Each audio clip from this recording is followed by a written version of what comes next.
You know, they always say the best laid plans of man are sure to fall, which is why things are fluid. Let's talk about my plans.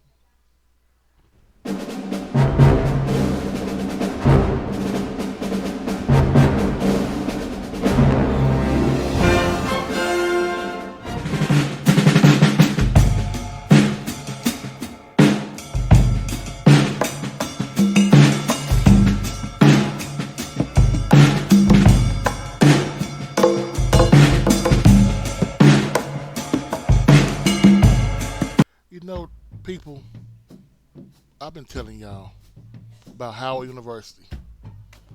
I've been letting y'all understand Howard has something going for him. No one has listened. My question is now, do I got your attention?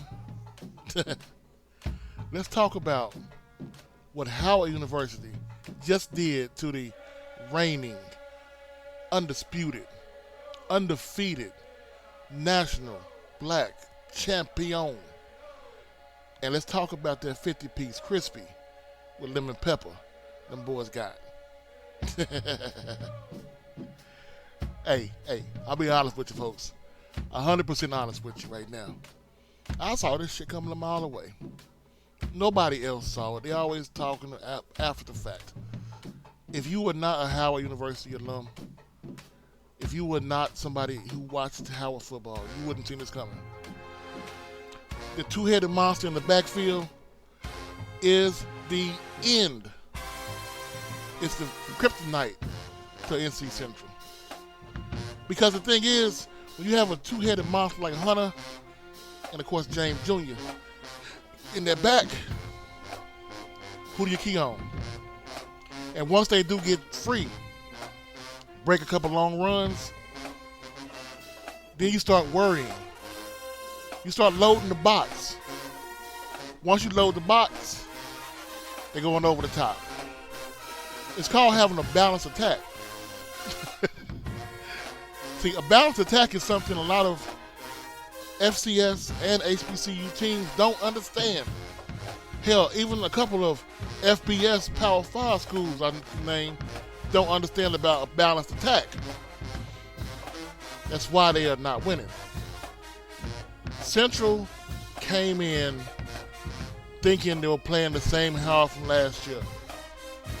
The team from last year that played Central, they've grown up. They are about 5, maybe 6 plays away from being that top 10 team. Let's put it like this. They went to Eastern Michigan, barely lost that game. They lost to Hampton, barely. Lost to Northwestern, at Northwestern, Power 5, barely. Lost to SC State, barely. Do you think they were going to be scared of you? Come on, folks. They have a 2,000-yard passing. Their running back is so deep. The top running back only has 900 yards. That's Jarrett Hunter. But you got to understand something, folks. Howard had a chip on their shoulder. Oh, hell, they had a lemon pepper wing on their shoulder. And they dared them to knock it off. I believe Mr. Oliver is famous for saying last year, the MEAC does not need a championship game. They just put 50 on Howard. Who wants to watch that game again? Yeah, I remember that from She Loves the podcast last night.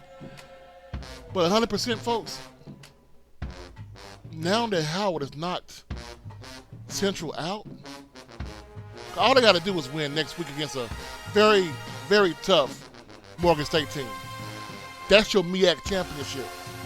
And Howard, the biggest HBCU, quote unquote, is in a Celebration Bowl. What does that leave Central?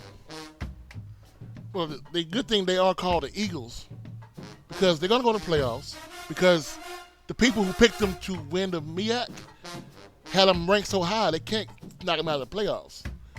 But they black ass ain't hosting no game. So good thing they are the Eagles. Because they flying to California. They're going to fly to New Hampshire. They're going to fly to Montana, North Dakota.